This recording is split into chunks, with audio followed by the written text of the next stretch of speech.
Bom dia, bom dia, bom dia, Tereza. Bom dia a todo mundo que está entrando. Sejam muito bem-vindos, Celinha. Bom dia, bom dia. Tô com uma cara meio atropelada, né? Esses dias têm sido muito corridos por aqui. Não sei como vocês estão enfrentando esses tempos, mas aqui é muito trabalho, muita correria, muita coisa.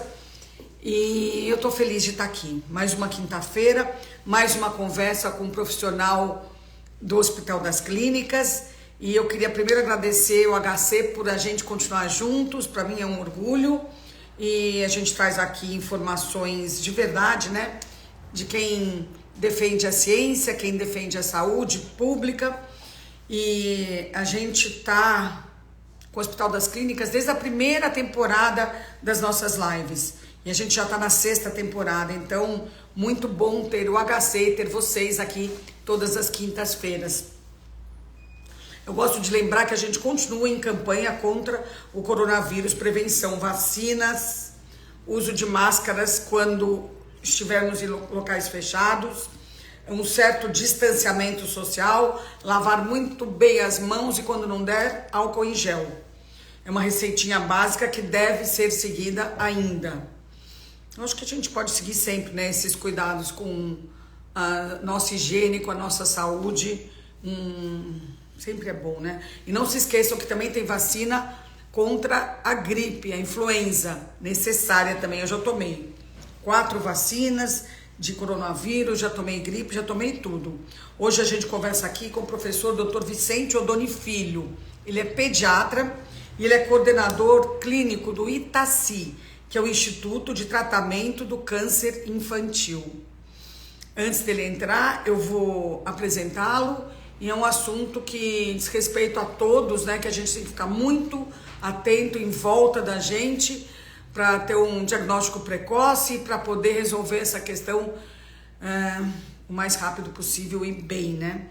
Dr. Vicente Oddoni Filho é professor titular do Departamento de Pediatria da Faculdade de Medicina da USP, é responsável pelo serviço de oncohematologia pediátrica e coordenador clínico do Itaci, que é Instituto de Tratamento do Câncer Infantil.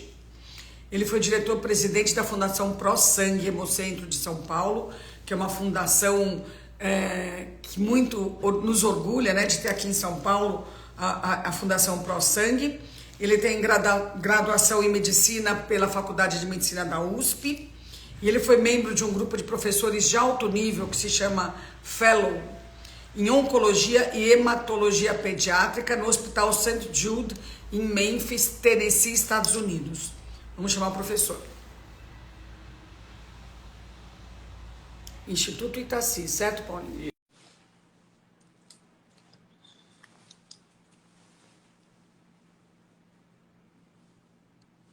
Vamos aguardar aqui.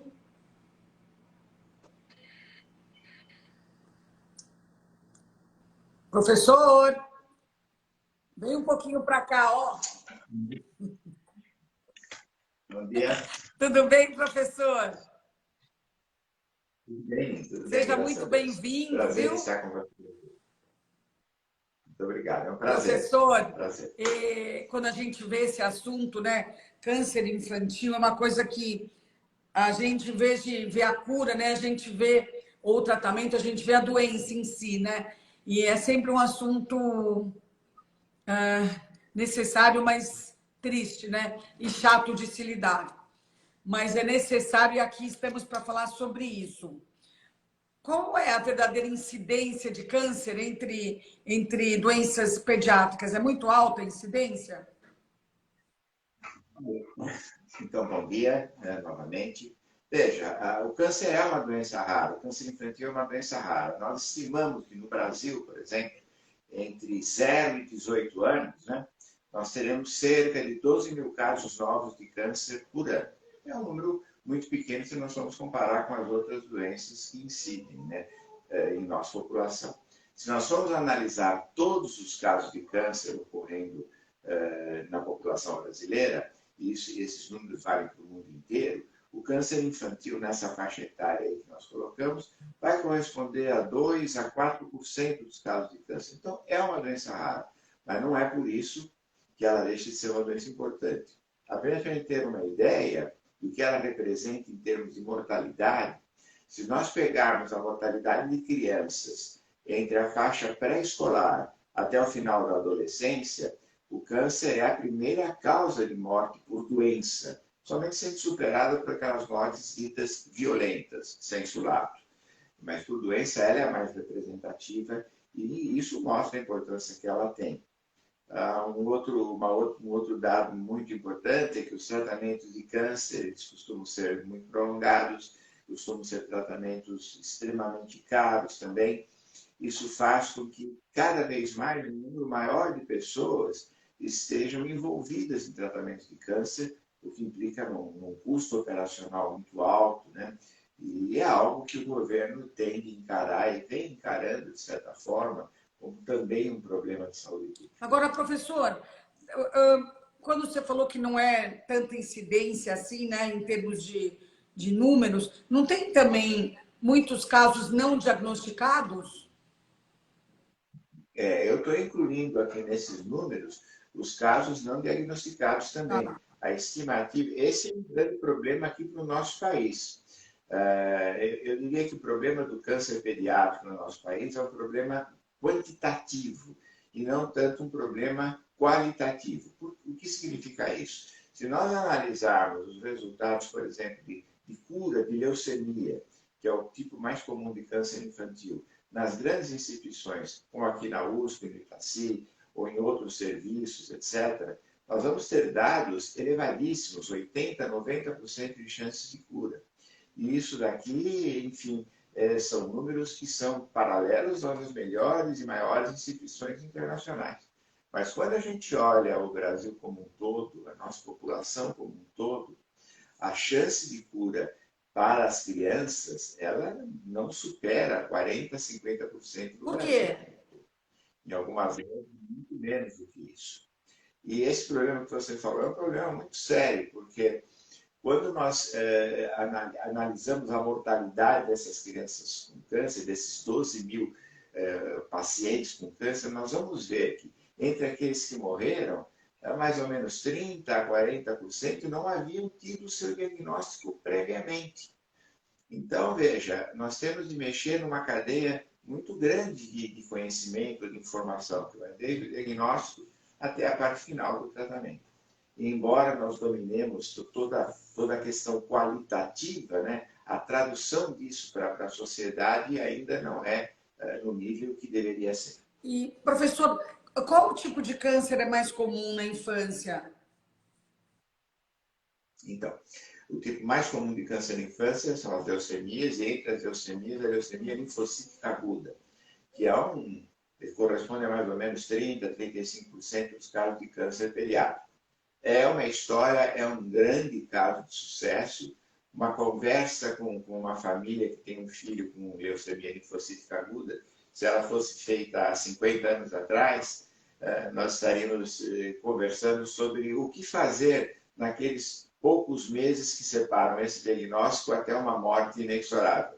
E hoje em dia nós celebramos taxas de cura que chegam até 90%, conforme o subtipo da leucemia.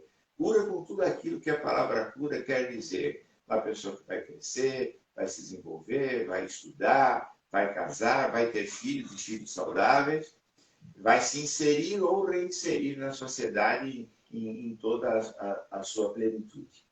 Então, é realmente uma das grandes conquistas da medicina, eu diria até do conhecimento humano. Você está falando, eu estou pensando aqui, os médicos, né, eles têm um dom, né, uma capacidade de ajudar a gente, de curar, né, com conhecimento, com a dedicação. Eu ia te perguntar uma coisa que veio na minha cabeça. O que você sente quando você dá alta para uma criança? Bom, a gente tem uma cerimônia aqui no Itaci, que é muito interessante. A gente tem um sino, né? Um grande sino, para a criança termina o seu tratamento, ela vai lá e bate aquele sino, aquilo lá é o coração da criança batendo e o nosso coração batendo também. O mais importante nessa história toda é que a gente sente que essas crianças estão sendo tratadas para a vida e não para um único momento. a gente conversa com os pais quando esse diagnóstico é feito, é sempre uma situação extremamente difícil, né? Porque desde que a gente põe os pés nesse mundo, nós somos treinados, né, a entender que nós vamos morrer, nossos filhos vão ficar, assim como nossos pais irão e nós ficaremos. Essa é a lei natural da vida. Então, ter alguém, algum ente querido gravemente enfermo, é sempre uma coisa muito dura. Mas quando essa lei natural da vida se altera, essa coisa é muito mais difícil ainda. E é muito importante dizer para a família que nós estamos tratando a criança não para um momento, mas para a vida. E hoje em dia os resultados permitem que, na maioria dos casos, a gente possa fazer isso, sem dúvida nenhuma. Quando você fala isso, qual é o tipo de acolhimento que vocês promovem aí no Itaci? Porque tem que acolher a criança, né? Tem que acolher a família. Tem algum tratamento terapêutico, psicoterapêutico para a criança, para os familiares? Como é que funciona? Veja, a grande ideia, a grande filosofia, digamos assim, é prover à criança as melhores condições de dia a dia, que a afastem o mínimo possível daquele dia a dia que é o normal para uma criança. E isso inclui premiar todas as atividades que uma criança pode ter, atividade educativa, a sua educação, os serviços pediátricos, todos eles têm escolas dentro desses serviços que auxiliam essas crianças a manter os seus programas durante esse período todo em que elas são afastadas, digamos assim, de um dia a dia rotineiro, e muitas delas não apenas são afastadas de um dia a dia rotineiro, mas são afastadas das suas casas mesmo, do seu local de moradia, para se dirigir a um outro local que tenha mais recursos para prover o Vocês têm aí no Itaci como acolher a família? A família tem onde se hospedar? Da família tem o Itaci e os serviços de câncer infantil no Brasil todo, assim, eles são muito felizardos no sentido de terem um apoio fantástico da sociedade. Os elementos de apoio mais importantes são chamadas casas de apoio, onde essas crianças e essas famílias permanecem durante o período que vão ser tratadas, caso elas não tenham condições de ficar por si só. O tratamento de câncer nunca é feito por um único profissional. Ele envolve, sim, muito os psicólogos, ele envolve nutricionistas, pessoal do serviço social, fisioterapeuta, etc. É muito profissional. Se não for assim, o tratamento vai atentar uma única perna do problema, que é a perna, digamos assim, biológica. Eu não trato, quando eu trato uma leucemia, eu não trato um exame de sangue que está com problema. Eu trato uma criança Sim, completa. holisticamente, né? Que tem. E por isso reflete a necessidade de participação conjunta de todos esses profissionais. Bom, primeiro eu quero dizer para você que tem várias pais de pacientes seus aqui elogiando e agradecendo a você por cuidar das crianças e que estão super confiantes. Eu também estou. Elas estão em ótimas mãos e vai dar tudo certo, eu tenho certeza. Segundo, duas vezes já apareceu a pergunta aqui, como se faz para perceber que o filho está com algum tipo de problema? Porque, por exemplo, câncer de mama tem o autoexame, né? Mas, na verdade, né? Ele é bom, mas não basta, né? Qual é a atenção especial que os pais têm que colocar sobre os seus filhos para saber se eles estão com alguma doença mais grave? Então, aí esse é um ponto muito importante que você colocou, né? Muitas pessoas têm uma ideia, isso às vezes dentro também da própria classe médica, isso ainda existe, né? O processo educativo melhora isso, mas ainda não resolveu de uma maneira completa. As pessoas muitas vezes pensam que o câncer em criança ocorre em crianças destinadas a tê-lo, que nasceram com determinados problemas, determinadas condições que fazem com que necessariamente ela venha a ter um câncer. E são crianças que se apresentam de uma maneira absolutamente incontestável. Quer dizer, só olhar para elas que a gente já sabe que elas têm câncer. Não, mas a coisa não é assim. O câncer pediátrico, na sua apresentação, ele mimetiza situações pediátricas corriqueiras na sua maioria. Vamos pegar a leucemia linfocítica aguda, que é o câncer mais comum da infância. O sinal mais frequente da leucemia linfocítica aguda é febre. E outros tantos, assim como dores pelo corpo, Cansaço? inapetência, cansaço, queda de apetite, etc. Situações que qualquer mãe, qualquer pai já viu 500 vezes nos seus filhos. Pode disfarçar, camuflar, né? É verdade. É evidente que você não vai ter uma criança com febre e achar que ela tem uma leucemia naquele primeiro momento. Existem situações imensamente mais frequentes que provavelmente são os responsáveis por isso. Mas aí é que é o grande ponto. Se esses sinais e sintomas não melhoram, se pelo contrário, eles se acentuam, tornam-se mais frequentes, etc., em intensidade, passam a ter outras repercussões no organismo, não ter medo de fazer o diagnóstico de câncer. E quanto mais cedo ele for feito, melhor a criança poderá ser auxiliada. Isso é fundamental, fundamental. Professor, o câncer infantil, ele tem alguma coisa a ver com a genética ou com DNA? Tem alguma coisa, se tem na família, é mais provável que tenha? Exato. Olha, o câncer em geral, não só o pediátrico, o câncer adulto, é uma doença genética. Mas genética no sentido assim que ela se forma no patrimônio genético das células em alterações do DNA. Isso é muito diferente dela ser hereditária. A gente estima que em idade pediátrica, de uma maneira muito clara, situações identificadas ao diagnóstico que tragam predisponência para o surgimento de câncer infantil, inclusive com razões passíveis de serem transmitidas de geração a geração, isso não supere 4% dos casos. Quer dizer, é um número muito pequeno. A imensa maioria dos casos, elas são casos que ocorrem isoladamente. Aí a gente vai entrar numa outra discussão, que são as causas de câncer, etc. Cada vez mais a gente identifica em populações de crianças com câncer alterações genéticas que possam predispô-lo.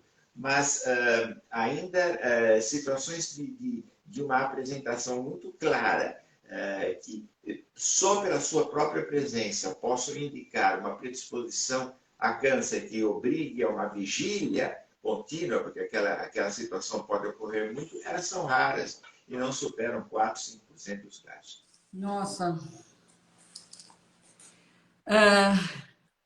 Então, se a gente for esperar encontrar o câncer em crianças absolutamente predispostas a tê-lo, nós vamos deixar de fazer o diagnóstico na imensa maioria dos casos.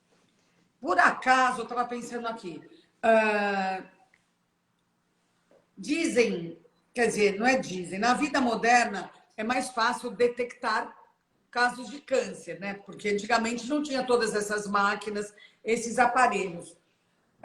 Por outro lado, dá para saber, por exemplo, se hoje em dia tem mais câncer infantil do que antigamente, e se isso existir de fato, tem alguma a ver com algumas questões do mundo moderno, desde uso de micro-ondas, aparelho celular, ou estresse do mundo moderno?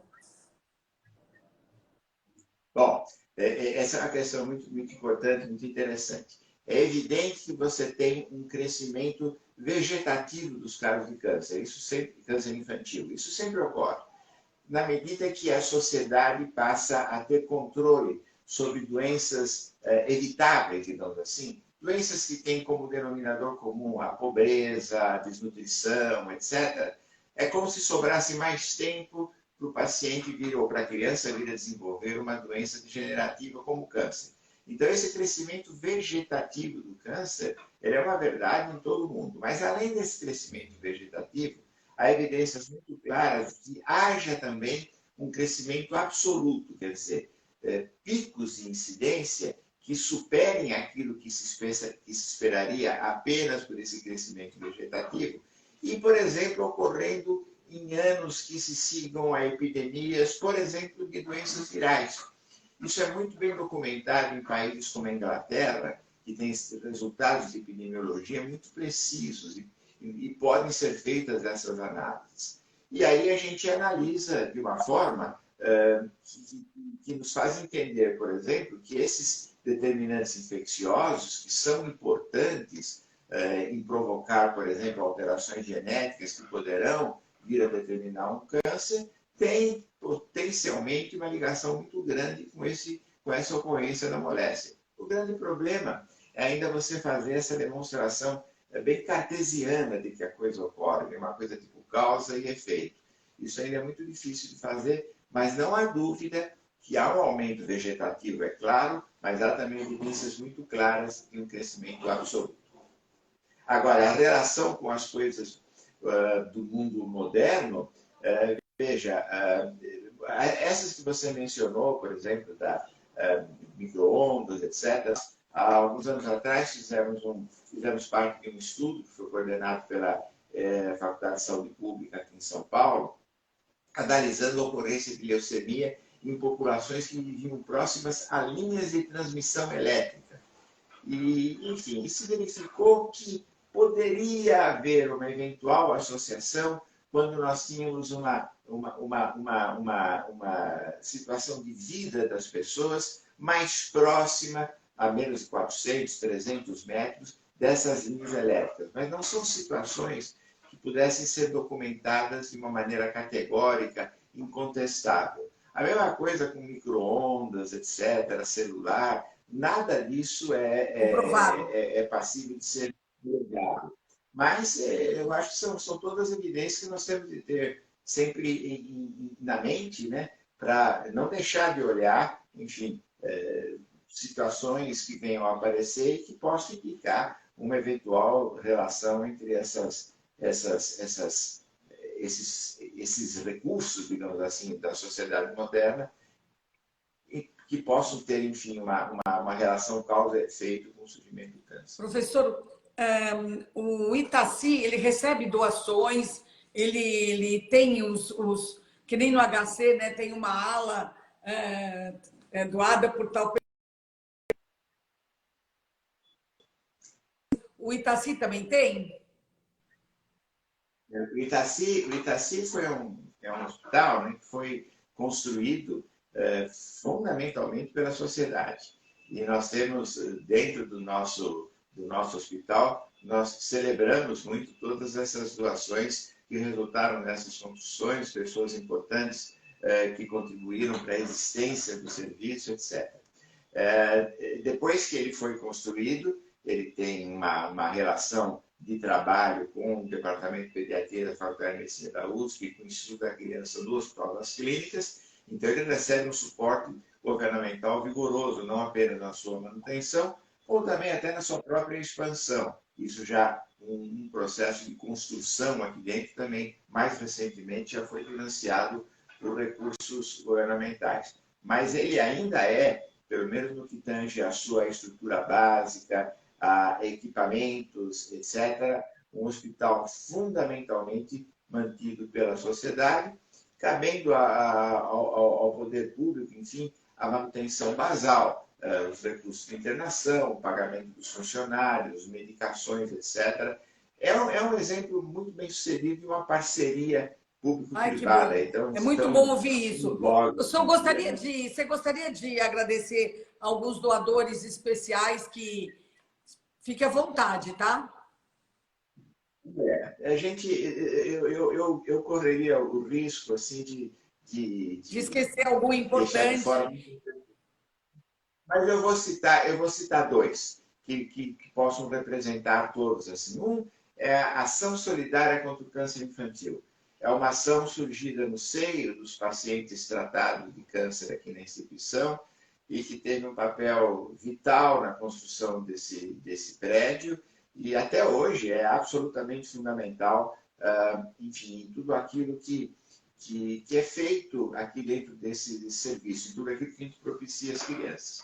Lembraria também o Instituto Stella de Marco, que também surgiu em função de uma criança tratada de câncer e que tem sido de uma extrema valia em financiar estudos de ponta que nós desenvolvemos aqui contra algumas formas muito graves de câncer. E isso sem deixar de mencionar também a nossa Fundação Criança, que é a nossa instituição mantenedora, que se esforça tremendamente para ir atrás de recursos, com todas as pessoas que nela estão envolvidas, vão com toda a força, enfim, atrás dessas coisas. Você sabe, professor, às vezes a gente falando, citando citando nomes, a gente inspira outros a doarem também, né, na mesma vibração e no mesmo embalo, vamos dizer assim.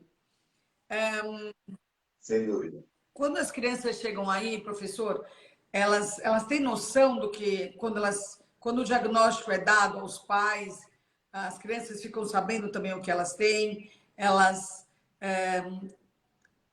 como é esse momento? Nesse contexto, né? Olha, traçando uma linha do tempo, né? No passado, a regra era omitir-se, né, das crianças e até omitir-se algumas pessoas da família.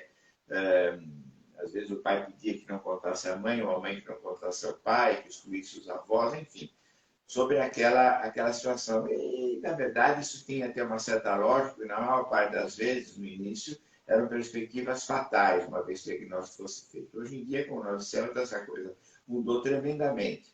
As crianças têm um acesso brutal à informação e é importante que essa informação seja dada a elas de uma maneira correta, enfim, de uma maneira próxima, com pessoas com as quais elas se relacionam e identificam. É claro que nós temos de dar a explicação dentro daquele contexto que a criança possa entender. Uma criança que tenha 2 anos de idade, o conceito de morte que ela tem, ele é um conceito muito ligado à própria separação de seus pais, né, seus entes queridos, seus entes mantenedores. É evidente que não caberia, nesse momento, explicações numéricas e outras coisas nesse sentido. Então, enfim, em cada faixa etária, nós temos de dar as explicações que as crianças requeiram e que as crianças possam entender. Existe uma regra básica em tudo isso. Nós não podemos mentir jamais.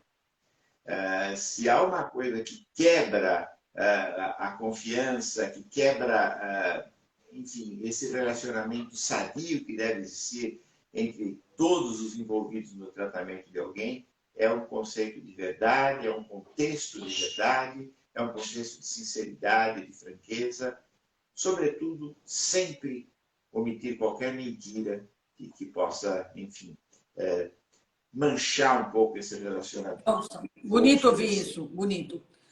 Doutor, eu não sei se a gente esqueceu de falar algum assunto que o senhor acha relevante, ou se você gostaria de falar para tantos pais que estão aqui, né, na nossa live, ou que vão assistir depois, alguma mensagem? Eu acho que eu tenho uma mensagem que eu acho que eu gostaria de dar aos pais que estão ouvindo, enfim. Veja, apesar de todas essas coisas boas, né, que nós falamos, né, ainda o termo câncer é ainda muito estigmatizante. Isso é fora de questão. Seria uma hipocrisia profunda a gente dizer que isso daí não ocorre. É claro que ele ocorre. Mas os resultados que nós temos hoje em dia, o êxito, a recuperação das crianças, a cura, o retorno à vida, enfim, com inteiras possibilidades de participação, etc., fazem com que nós entendamos que a luta contra o câncer pode ser difícil, mas é uma luta que vale a pena ser lutada. É isso que eu gostaria de passar às pessoas, entenderem que a luta contra o câncer é uma luta que merece contar com toda a sua participação, com todo o seu envolvimento, com toda a sua força e energia. Que bonito, bonito. Gostei de falar com você, professor. Gostei de me inteirar mais sobre esse assunto tão delicado, né? Mas tão necessária essa conversa, né? Que pode ajudar tantas e tantas famílias, tantos pais, tantas mães e tantas crianças. Muito obrigada, professor. Obrigada a todos do Instituto, né, do Itaci. Maravilhoso o seu trabalho. Eu queria lhe convidar, em nome do Itaci, para uma visita. Quando você puder, vai ser um prazer receber. Eu vou querer ir, sim. Muito obrigada, professor. Parabéns para você e toda a sua equipe, viu? Obrigado. Obrigada, um abraço. Até logo. Nossa, que conversa difícil, profunda, sensível e necessária. Obrigada ao professor, obrigada ao Itaci, obrigada ao Hospital das Clínicas por a gente estar junto aqui todas as quintas-feiras. Eu fico emocionada e feliz de desenvolver esse trabalho conjunto. Isso me aquece a alma e dá mais sentido à minha vida. Obrigada a todos. Muito obrigado.